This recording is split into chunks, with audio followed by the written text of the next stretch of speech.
नमस्कार, मैं दीपक शर्मा और मेरे यूट्यूब मंच पर आपका स्वागत। दोस्तों, क्या महाराष्ट्र के चुनाव को लेकर आजकल मोदी जी अंडर प्रेशर हैं, दबाव में हैं और इसीलिए उन्हें योगी आदित्यनाथ का सहारा लेना पड़ रहा है, मजबूरी में ही पर सहारा लेना पड़ रहा है। और क्या इसीलिए आरएसएस के नंबर दो दत्तात्रेय होसबोले ने योगी को अंततः आगे कर दिया है? और क्या अब महाराष्ट्र का चुनाव योगी के सहारे लड़ा जाएगा?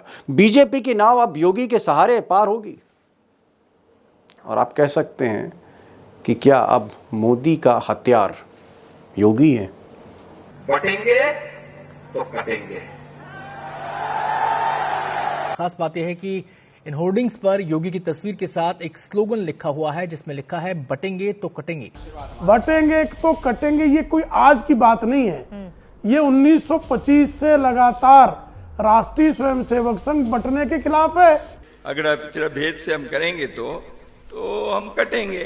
कि बटेंगे तो कटेंगे से आप क्या बताना चाहते हैं कि कौन कटेगा? आम जनता कटेगी या पॉलिटिक्स कटेगी या क्या कटेगा? अब दोस्तों, हर कोई जानता है कि मोदी और शाह के रिश्ते योगी आदित्यनाथ से सहज नहीं है और अगर आरएसएस बीच में ना हो तो ये जो गुजरात लॉबी है और गोरखपुर लॉबी है, ये आगे दो कदम भी सहजता से नहीं चल सकते। तो फिर आखिर ऐसी क्या वजह है कि मोदी जी को मजबूर होकर योगी का सहारा लेना पड़ रहा है? मुझे लगता है इसके पीछे जातीय समीकरण है, इसके पीछे चुनाव के कुछ समीकरण हैं जो मोदी शाह को कहीं ना कहीं परेशान कर रहे हैं। और ये जो समीकरण है, सबसे बड़ा जो समीकरण है वो ओबीसी है।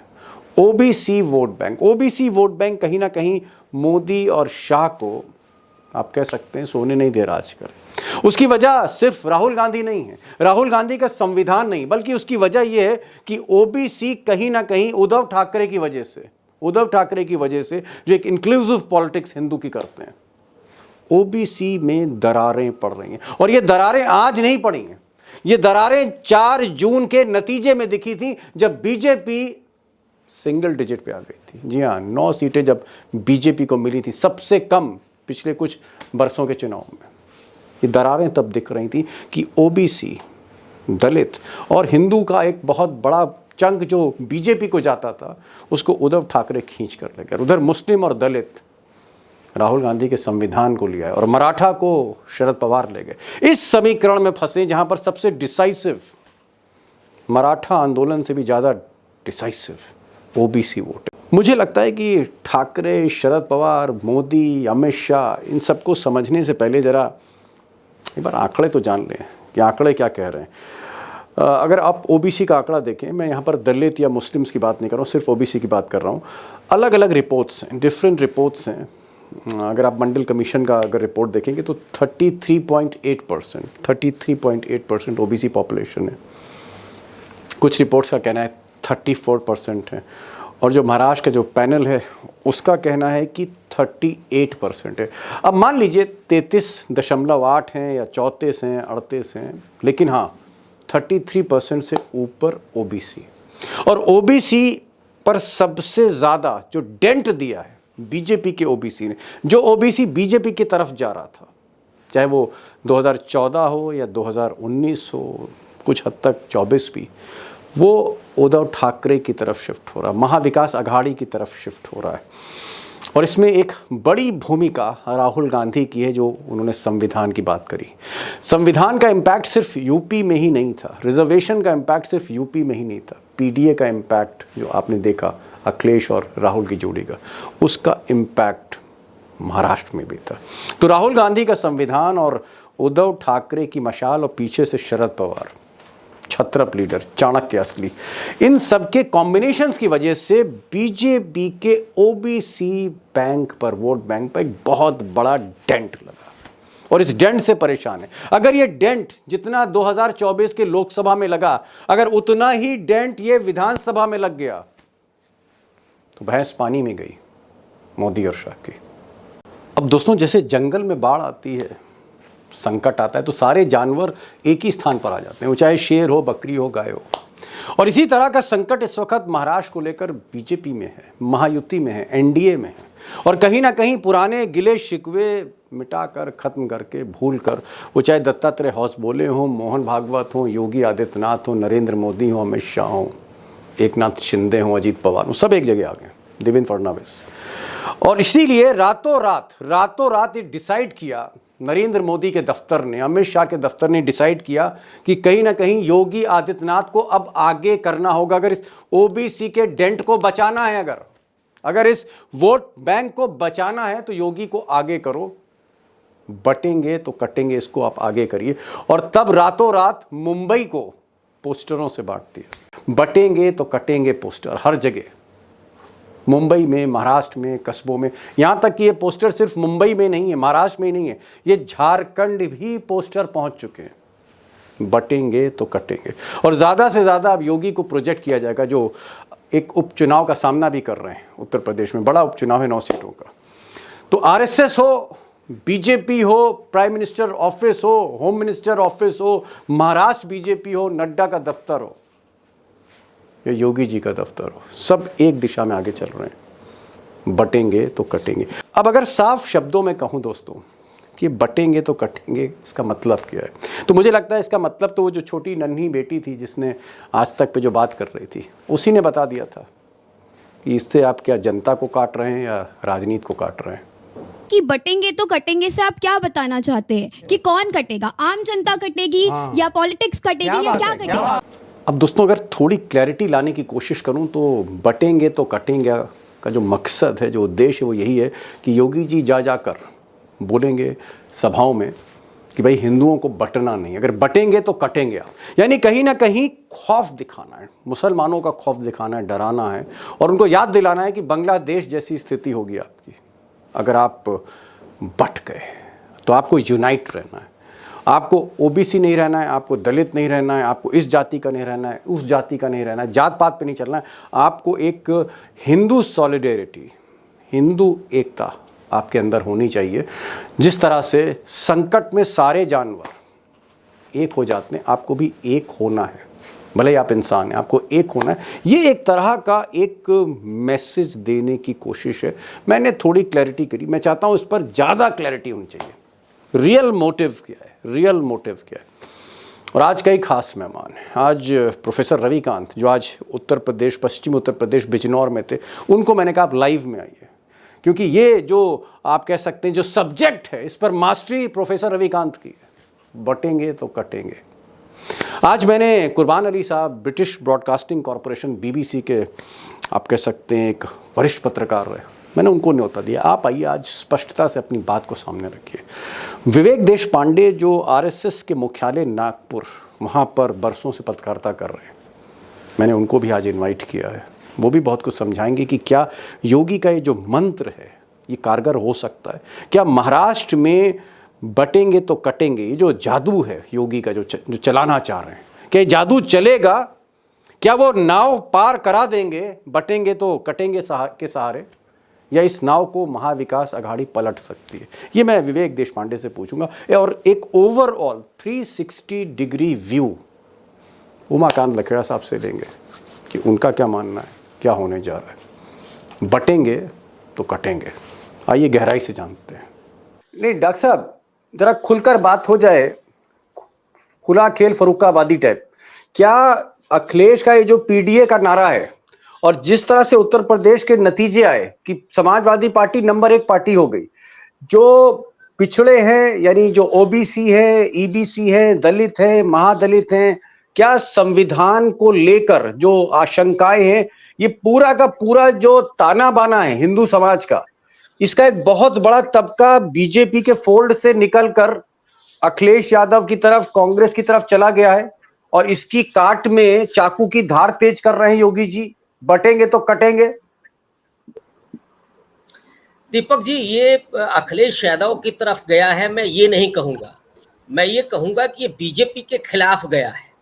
और उन 2 राज्यों में, महाराष्ट्र और उत्तर प्रदेश, ये 2 सूबे देश के सबसे बड़े सूबे जहां पर दलित राजनीति की अपना एक इतिहास रहा है, वो बाबा साहब की कर्म भूमि है और उत्तर प्रदेश मान्यवर कांशीराम जी की कर्म भूमि है। इन दोनों जगहों पर दलितों और पिछड़ों को जगाने का काम लंबे समय तक सांस्कृतिक स्तर पर होता रहा है। ये जो ब्लेंडर किया था बीजेपी ने कि हम 400 सीटें जीत करके संविधान को बदलेंगे, इस ब्लेंडर की वजह से और इस नारे की वजह से दलित और पिछड़ा बीजेपी के खिलाफ एकजुट होकर के इंडिया अलायंस की तरफ गया था। तो वो और अखिलेश यादव ने उसमें जो सबसे बड़ा काम किया था वो किया था कि अपने पीडीए के फॉर्मूले के तहत उन्होंने पिछड़े समाज से जुड़ने वाले लोगों को यहाँ तक कि जनरल सीट पर उन्होंने, जैसे आप अयोध्या में देखेंगे, फैजाबाद सीट पर जो उन्होंने टिकट दिया था वो एक दलित को टिकट दिया था। और उनकी जीत ये बताती है कि दलित और पिछड़ा और माइनॉरिटी, ये तीन जो तबके हैं जो बीजेपी के खिलाफ जाना चाहते हैं, वो अगर एकजुट हुए तो बीजेपी उड़ जाएगी, ये उनको मालूम है। इसीलिए पिछड़ों के भीतर वो डर पैदा करना, बहराइच में जो हो रहा है, दलितों के भीतर डर पैदा करना, और ये ऐसे जगहों पर चलेगा जहां पे पहले से ही कुछ सांप्रदायिक तनाव रहा है। ये आपको मैं कहूं कि लखनऊ में नहीं चलेगा, कानपुर में थोड़ा चल सकता है। तो जहां पे थोड़ी सांप्रदायिक परिस्थितियां रही हैं वहीं पर ये थोड़ा काम कर सकता है नारा। वहां पे आप दलितों और पिछड़ों को जोड़ सकते हैं, सांप्रदायिक रूप से उनको थोड़ा उत्तेजित कर सकते हैं। लेकिन मुझे नहीं लगता कि इस नारे से भी कुछ होने जा रहा है। असली डर जो है बीजेपी को यही कि ये जो तबका है जो खड़ा हो गया है संविधान बचाने के लिए, ये जो तबका अब अपने अधिकारों को लेकर के आरक्षण बचाने के लिए खड़ा हो गया है, वो हमारे साथ अब जुड़ेगा कि नहीं जुड़ेगा। अब तो वो मुखौटों के आधार पर भी नहीं जुड़ रहा है। जैसे केशव प्रसाद मौर्य को आपने डिप्टी सीएम बनाया, चुनाव हारने के बाद भी बनाया, लेकिन लोकसभा में क्या हुआ, मौर्य समाज आधा निकल गया। तो ये जो लोगों के भीतर चेतना आ रही है, उसकी वजह से बीजेपी और आरएसएस दोनों बेचैन। आरएसएस जो खुल करके, एक जमाना था भारतीयता की बात होती थी, इस भारतीय ये क्यों नहीं हो सकता। अब हिंदू एकता की जो बात कर रहे हो, तो पहले राष्ट्रवादी थे, भारतीयता की बात करते थे, आजकल केवल हिंदू एकता की बात कर रहे हैं। तो कौन सा हिंदू एक होगा? वो जो वाल्मीकि बेटी का हुआ था हाथरस में, वो हिंदू नहीं थी क्या? लोग पूछ रहे हैं ना। जब किसी दलित का मूंछ काट दी जाती है, वो हिंदू नहीं है क्या? एक आदिवासी मध्य प्रदेश में जब उसके मुंह पर पेशाब की जाती है, उसे आप हिंदू मानते हैं कि नहीं मानते? तो हिंदू कब एक हो जाओ? जब चुनाव आ जाए या मुसलमानों के खिलाफ आपको कुछ करना हो, तब हिंदू एक हो जाओ। मैं कुर्बान अली साहब के पास जा रहा हूं, और कुर्बान अली साहब काफी तजुर्बे वाले अखबार नवीस रहे हैं, BBC broadcasting, British broadcasting corporation में काम किया। कुर्बान साहब, मेरा जो सवाल है वो ये है कि मैं अभी कुछ योगी जी की मैं स्पीचेस देख रहा था, और उसमें वो कह रहे हैं कि साहब हमने उत्तर प्रदेश में जो नमाज जब पढ़ी जाती थी तो लोग सड़कों पर बैठते थे, वो खत्म हो गया है। हमने लाउड स्पीकर जो है मस्जिद से उतरवा दिए, वो खत्म हो गया, और कुछ दिन बाद लोग भूल जाएंगे कि कभी कोई लाउड स्पीकर भी होते थे मीनार पे। उसके बाद वो बटेंगे और कटेंगे कहते हैं। और ये जो पूरी तकरीर है, ये जो पूरी बातचीत है, ये जो योगी का मैसेज है, इसको महाराष्ट्र के कस्बे कस्बे गांव गांव में लेके बीजेपी जा रही है, झारखंड में भी जा रही है। योगी का ये जो आप कह सकते हैं नया अंदाज है, हालांकि अंदाज पुराना है लेकिन नए तरीके से उसको पेश किया जा रहा है। क्या वाकई बीजेपी चाहती है कि ये जो आरक्षण है इससे डाइवर्ट किया जाए, सारे हिंदूज को एक किया जाए और चुनाव को जीता जाए? ये गेम प्लान क्या है? बटेंगे तो कटेंगे, इसको आप कैसे देखते हैं? मुझे इसमें कोई मुगालता नहीं है कि आरएसएस संघ परिवार, जो कि बीजेपी की एक मात्र संस्था है, और उसके अलावा उसके तमाम संगठन, वो अगले साल अपनी स्थापना की 100वीं जयंती मनाने जा रहे हैं। उनका पहले दिन से नारा यही था जो आज रिपीट किया जा रहा है कि हिंदू एकता, ब्रॉडर हिंदू यूनिटी, और मैं उसको कहता हूँ ब्लेटेंट मेजोरिटेरियन कम्युनल एजेंडा या अलायंस। और जो आप देखें कि पिछले 10 साल से जितने चुनाव हुए हैं, उन चुनावों में इसी ब्लेटेंट कम्युनल एजेंडे के तहत वो लोग चुनाव में उतरे हैं और उन्होंने कामयाबी हासिल की है। कभी थोड़ी सी नाकामी भी मिली है, लेकिन असल में उन्होंने काफ़ी हद तक ये मैसेज देने की कोशिश की है कि ये मुल्क हिंदुओं का मुल्क है, यहाँ नंबर 1 के शहरी वो हैं और नंबर 2 के शहरी बन करके जो बाकी माइनॉरिटीज़ हैं, चाहे वो मुसलमान हो, सिख हो, ईसाई हो, वो रह सकते हैं, लेकिन उन्हें गर्दन नीची करके रहना होगा और अपने किसी विशेषाधिकार की तो बात ही नहीं करनी होगी। और ये वी अवर नेशनहुड में गोलवलकर जी डिफाइन कर गए हैं। ये इनका तालिस्मा है, ये इनका गीता, बाइबल, कुरान जो कहिए वो है और उस पर वो बहुत इफेक्टिवली काम कर रहे हैं। पिछले 10 सालों में शुरू में तो उन्होंने कुछ आंखों की शर्म कह लीजिए या जो भी रहा हो, ये था कि 2-4 MP मुसलमान थे, 2-3 मिनिस्टर भी मुसलमान बने, लेकिन 2019 के बाद उन्होंने पूरी तरीके से उसको नकार दिया कि हमें इसकी कोई ज़रूरत नहीं है। और जब 300 सदस्य उनके लोकसभा में और 100 राज्यसभा में थे, उनमें एक भी मुसलमान नहीं था, एक भी ईसाई नहीं था और एक गलती से सिख था। और आज भी वो डंके की चोट, चाहे वो कमज़ोर मेजॉरिटी के साथ आए हों 240 सीटें लेके, उन्होंने कहा कि नहीं, हम ये मैसेज लाउड एंड क्लियर देना चाहते हैं कि मुसलमानों के लिए हमारे पार्टी में या सरकार में कोई जगह नहीं है, तो उन्होंने नहीं किया।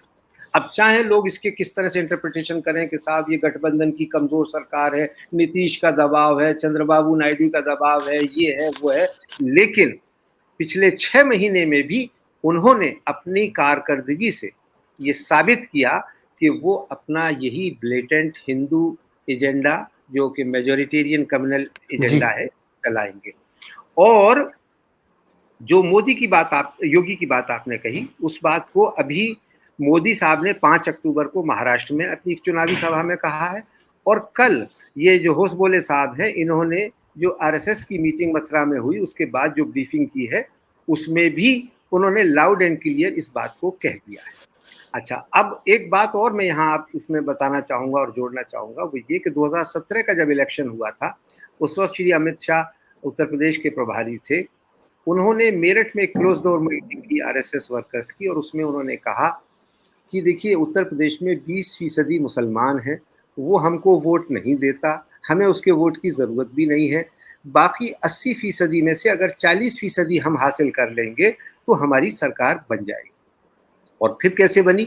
उन्होंने दलित और बैकवर्ड को इस्तेमाल किया, क्योंकि यही एक ऐसा इम्पीरियम था बीजेपी के लिए सत्ता आने के लिए कि जब काशीराम और मुलायम सिंह ने अलायंस किया 93 में और नारा दिया कि जब मिले मुलायम काशीराम तो हवा हो गए जय श्री राम, उस वक्त के बाद से 20 साल बीजेपी पावर से दूर रही या बहुत कम अरसे के लिए रही। उन्होंने इनको भी अप्रोप्रिएट किया और आज भी उत्तर प्रदेश की सरकार में भी और केंद्र की सरकार में भी वो उनके एलाइज हैं, पार्टनर हैं और उनका वोट उनको मिलता रहता है, कभी कम और कभी ज्यादा।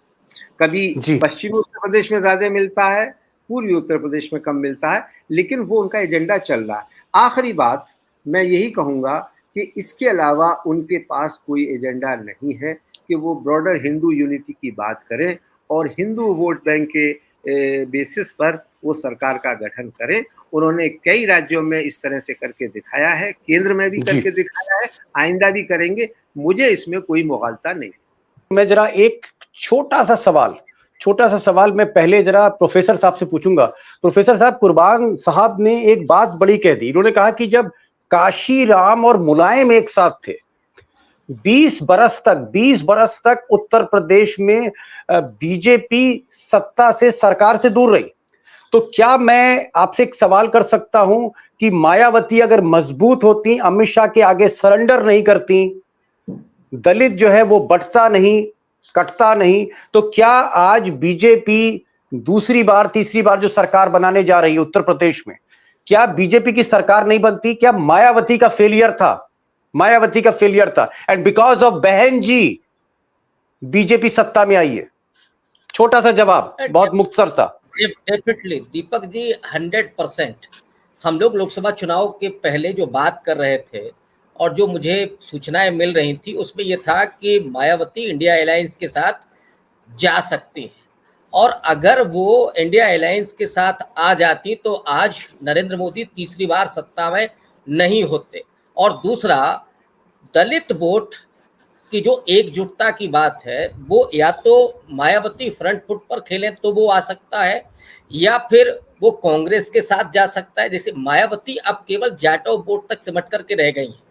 अभी 21 तारीख को जो प्रोटेस्ट हुआ जी। उपवर्गीकरण के खिलाफ, उसने और उनको समेट दिया है। संकोच, एक तरह से समाज पूरी तरीके से अब उनके साथ नहीं रह गया है, जो दलित समाज था, अब केवल जी। जाटव है। तो निश्चित नहीं रूप से प्रोफेसर साहब, मायावती अगर डॉक्टर साहब, मेरा सवाल बहुत संक्षेप में है, मुख्तसर एक लाइन में जवाब दीजिए कि मायावती की कमजोरी की वजह से ये जो दलित है बीजेपी की तरफ शिफ्ट हो रहा है और बीजेपी मजबूत हुई at the expense of Mayawati.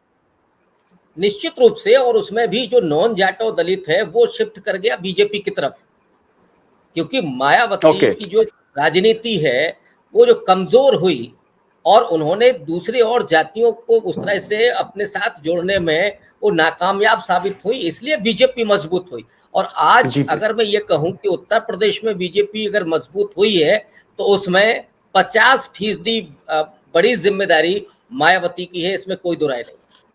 चलिए, बहन जी को सोचना होगा, एक रिसर्च करते हैं। और काशी राम के ज़माने से प्रोफेसर साहब जो लगे हुए हैं, बहुजन समाज और आप कह सकते हैं सोशल एक्टिविस्ट भी हैं, पॉलिटिकल एनालिस्ट भी, इनका ये कहना है कि समवेयर बहन जी जो हैं वो जिम्मेदार, अगर बहन जी मजबूत होती तो आज योगी सत्ता में नहीं होगी, इनका ये कहना है। देशपांडे जी, आप तो भाई जहां मोहन भागवत की कुर्सी है वहीं पर आपकी कुर्सी और मेज लगी है, आप वहीं से समाचार फाइल करते, उसी नागपुर से।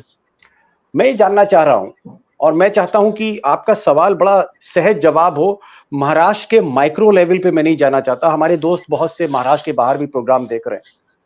ये बताइए, जो बटेंगे कटेंगे, ये जो कस्बे कस्बे, तालुका तालुका और विदर्भ से लेकर मराठवाड़ा, मराठवाड़ा से लेकर कोंकण और मुंबई की गलियों में जो चल रहा है बटेंगे तो कटेंगे पोस्टर लगे, क्या महाराष्ट्र में योगी जिस तरह की बातें कर रहे हैं, क्या सांप्रदायिक ध्रुवीकरण हो सकता है?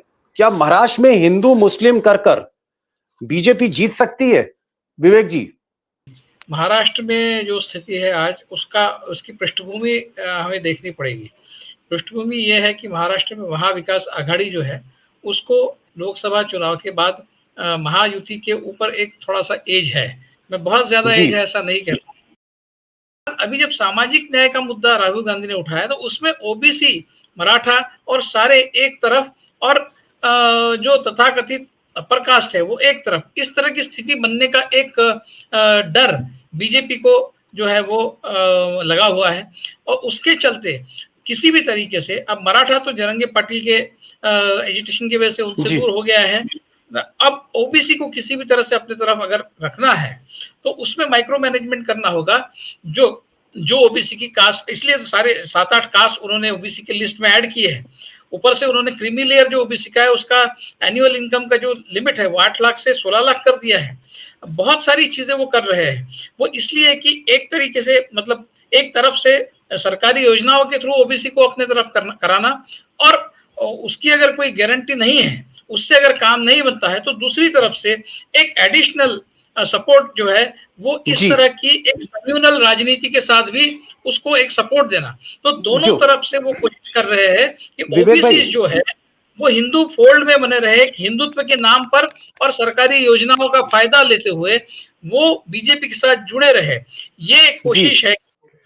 विवेक देशपांडे, उनकी एनालिसिस ये कह रही है कि राहुल गांधी ने जब से संविधान की बात शुरू करी है, ओबीसी का एक तबका ऐसा है जो कहीं ना कहीं बीजेपी के फोल्ड से निकल रहा है, और उधर मराठी पहले से ही वो नाराज हैं, और बीजेपी को लगता है कि क्या सिर्फ मराठी ब्राह्मण और बाकी अपर कास्ट ही उनका वोट बैंक बचेगा, मुस्लिम उनके साथ है नहीं।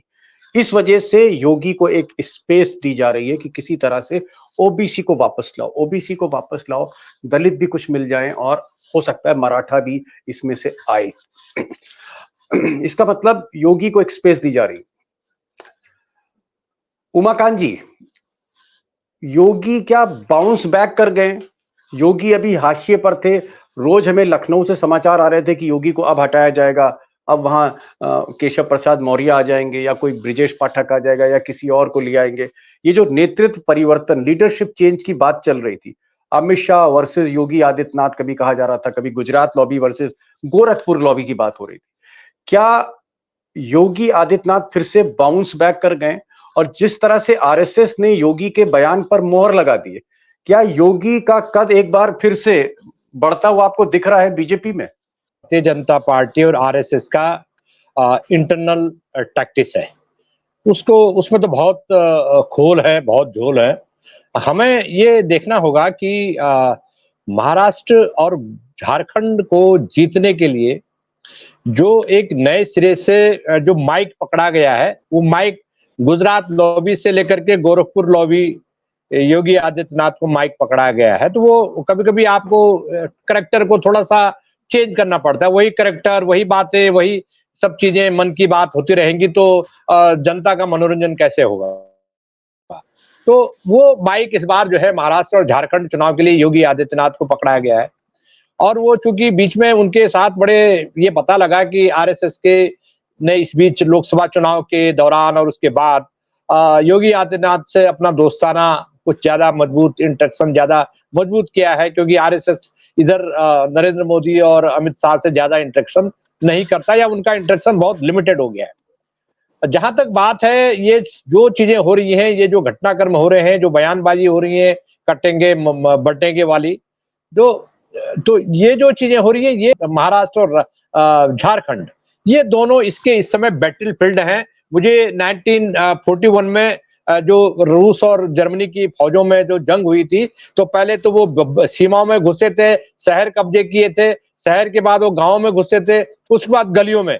तो उसके बाद जो हमने इतिहास की पुस्तकों में पढ़ा है कि उसके बाद गलियों में मलयुद्ध हुआ था, एक दूसरे से फाइट कर रहे हैं, बंदूक मार रहे हैं, पत्थर मार रहे हैं, घोंसे मार रहे हैं, ईंटें मार रहे हैं। तो वो लड़ाई ये चाहते हैं कि इस देश में ये जो बहस है, ये जो दंगा फसाद और ये घृणा नफरत की जो बहस है, इस गांव के घर घर में, गांव-गांव में, चौपाल में, घर के भीतर एक ही मकान में पहली मंजिल, नीचे वाली मंजिल, वहां तक पहुंच जाए, उस पर बड़े सिस्टमेटिकली ढंग से ये लोग काम करते हैं। कुर्बान साहब, क्या हमारा अपोजिशन अभी भी ये समझ नहीं पा रहा है कि किस तरह से आरएसएस बीजेपी को टैकल किया जाए? ये जो हिंदुत्व है, प्रचंड हिंदुत्व, इसको कैसे टैकल किया जाए, कैसे इसको रोका जाए? क्या अभी हमारी जो मौजूदा लीडरशिप है वो समझ नहीं पा रही है? फॉल्ट लाइन कहां पर है, गलतियां कहां हो रही हैं? बिल्कुल सही कहा आपने। और अभी जो उमाकांत लखेड़ा साहब ने कहा, उन्होंने बहुत एक अहम बात कही, और आपका सवाल भी उसी से रिलेट होता है कि अपोजिशन क्यों फेल हो रहा है। आपने इस प्रोग्राम के शुरू होने से पहले मुझसे कहा कि हरियाणा में क्या हुआ, और मैंने कहा कि कांग्रेस की विफलता।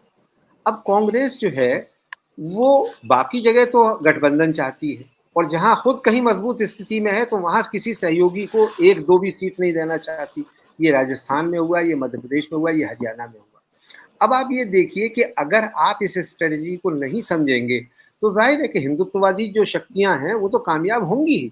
वो तो 24/7 इस काम पे लगी हुई हैं। आपकी जिम्मेदारी ये बनती थी कि आप इस मुल्क में सेक्युलरिज्म को मजबूत करें, सोशल जस्टिस को मजबूत करें। लोकसभा में आपने बिल्कुल हथियार डाले हुए थे, आखिर में आकर के आपको लगा कि उत्तर प्रदेश में शायद कुछ बेहतर हो सकता है, वो भी पूर्वी उत्तर प्रदेश में। वहां आपने संविधान को मुद्दा बनाया, वो बना और उसका डिविडेंड आपको मिला, लेकिन उसके बाद फिर आप सो गए। और आज फिर ये बात आ रही है कि अभी हरियाणा का तो चुनाव आपने देखा ही, महाराष्ट्र में जिस तरह से झंझट हो रहा है और अभी तक चल रहा है गठबंधन को लेकर के, शरद पवार की पार्टी, कांग्रेस और उद्धव शिवसेना, वो ये जो कोalition टर्म है ये कांग्रेस पार्टी पचा नहीं पाती। कई 50 साल से ज्यादा समय तक इस देश पे राज किया है, और जहां बात आती है शेयर देने की वो पीछे हट जाते हैं। और जब तक इनकी समझ में ये बात नहीं आएगा, एक जमाना था गैर कांग्रेसवाद चलता था, उसके खिलाफ सारे अपोजिशन को कंबाइंड को गैंगअप किया जाता था। उसी तरह से जब तक कंबाइंड अपोजिशन इस फोर्सेस के खिलाफ नहीं होगा तो वो तो ये हिंदुत्व का नारा दे करके और ब्रॉडर हिंदू यूनिटी बना करके कामयाब होते ही रहेंगे। सवाल ये है कि आपकी जिम्मेदारी एज ए अपोजिशन और सिविल सोसाइटी वो क्या बनती है, और वो सिविल सोसाइटी क्या इसको इसी तरह से एक्सेप्ट कर लेगी? या नफरत कम हो गई है, क्या लिंचिंग कम हो गई है, खत्म हो गई है? और उसके खिलाफ जब तक समाज नहीं खड़ा होगा तब तक ये समस्या दूर नहीं। एक चीज और, लास्ट क्वेश्चन आपसे कुर्बान जी, उसमें मैं फाइनल स्टेटमेंट विवेक जी से दूंगा। आपको लगता है, मान लीजिए अगर हरियाणा जीत लिया, एक मोमेंटम मोदी और शाह को मिला है, अगर महाराष्ट्र और झारखंड ये भी अगर मोदी जीत लेते हैं, तो आपको लगता है कि और ज्यादा आक्रामक राजनीति होगी आरएसएस बीजेपी की तरफ से?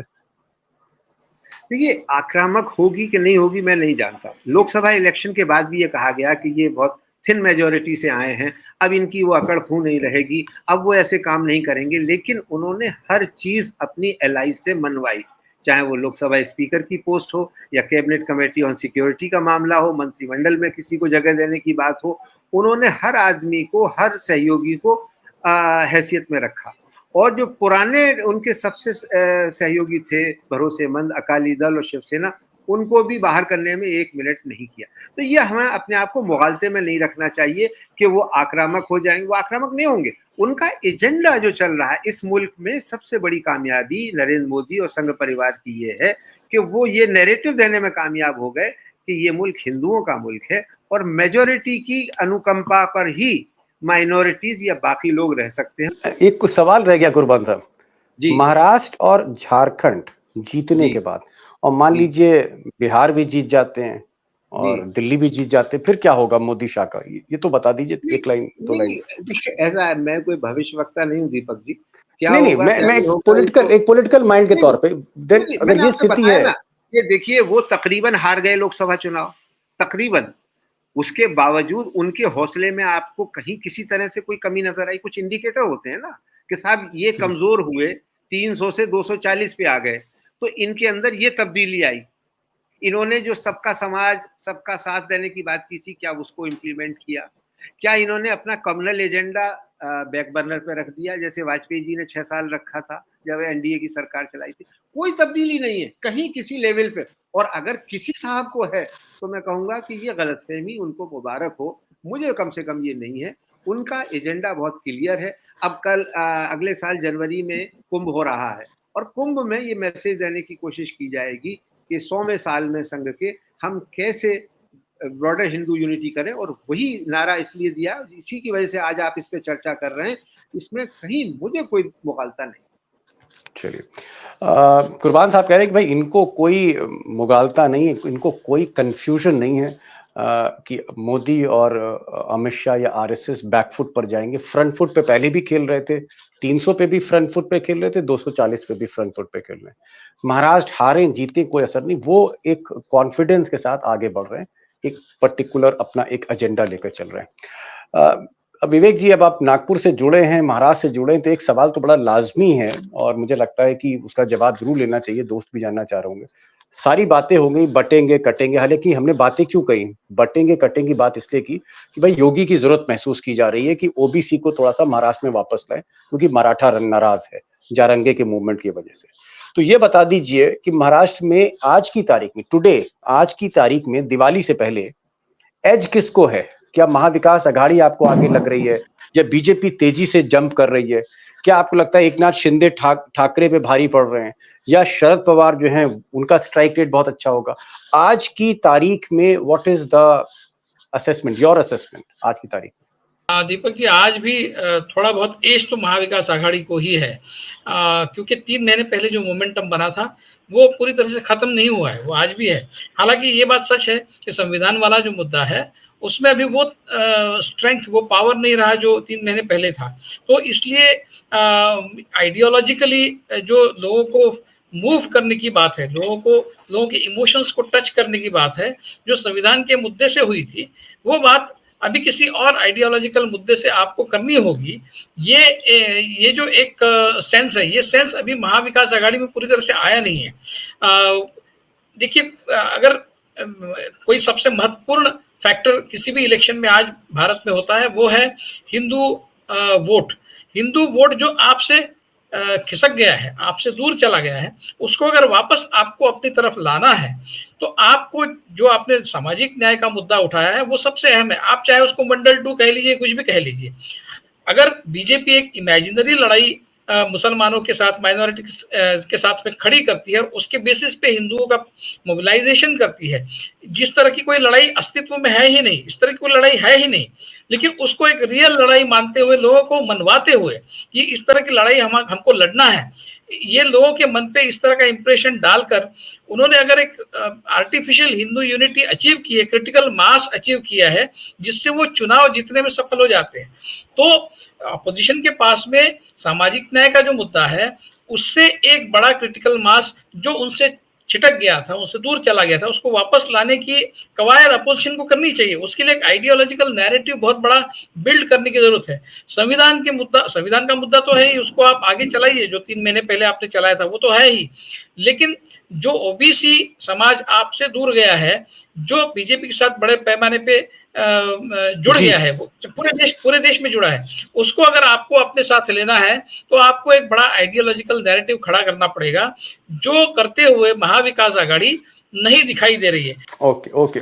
विवेक देशपांडे, बड़ी इंपॉर्टेंट बात इन्होंने आखिर में कही। इन्होंने कहा कि देखिए, एज तो है महाविकास आघाड़ी, शरद पवार, उद्धव ठाकरे, 2 मंझे हुए पुराने खिलाड़ी कह लीजिए, महाराष्ट्र के रीजनल छत्रप्स कह लीजिए, इन लोगों को एज तो है और राहुल गांधी भी इनके साथ हैं, लेकिन ऐसा नहीं है कि ये पूरी की पूरी बाजी ही पलटने जा रही है। थोड़ा सा आशंका इन्होंने जाहिर करी। उन्होंने कहा कि जो ओबीसी फैक्टर है ये बीजेपी की तरफ ना चला जाए, और जिस तरह से योगी एक हिंदू मेजॉरिटी यूनिटी की बात करें, इसकी क्या काट है। तो विवेक देशपांडे का कहना है आखिर में, जो उनकी आखिरी लाइन है, कि महाविकास आघाड़ी लीड में तो दिखती है, लेकिन ये लीड कितनी कंसोलिडेट होगी दिवाली के बाद 20 नवंबर को जब वोटिंग होगी, ये तब तक क्या क्या हो जाता है महाराष्ट्र में, और एजेंडा किस तरह का, राहुल गांधी क्या लीक लेकर चलते हैं, उसकी काट मोदी कैसे कटते हैं, या फिर उद्धव ठाकरे, शरद पवार वो किस तरह की बल्लेबाजी करते हैं, बहुत कुछ निर्भर होगा। अभी फिलहाल एज महाविकास आघाड़ी को, और शायद मुझे लगता है इसीलिए ये जो एज है, इसी एज की वजह से योगी जी का वेज है, वे जो वेज मतलब WEDGE वेज, तो ये जो एज पर वेज है, कटेंगे तो बटेंगे, ये एक मुझे देखना पड़ेगा कि दिवाली के बाद जब असली कैंपेन शुरू होगा, 4 या 5 नवंबर से मोदी यहाँ पर कैंपेन शुरू करने जा रहे हैं, राहुल गांधी की रैलीज हो रही है, उसके बाद ऊंट किस करवट बैठता है, माहौल क्या है, मिजाज क्या है, तब दोस्तों पता लगेगा कि क्या होने जा रहा है महाराष्ट्र में। कुर्बान साहब, आप आए, आपने वक्त निकाला इतनी मसरूफियत के बावजूद, बहुत बहुत शुक्रिया। लखेड़ा साहब, आप हमारे कहने पर आते हैं दोस्तों के पास, आपके लिए बहुत बहुत शुक्रिया आपका भी। और विवेक भाई, बहुत दिनों बाद, अरसे बाद मुलाकात, रूबरू हुए आप हम लोगों से, उसका भी बहुत बहुत शुक्रिया। Thank you so much for joining this program. Thank you so much. Thank you.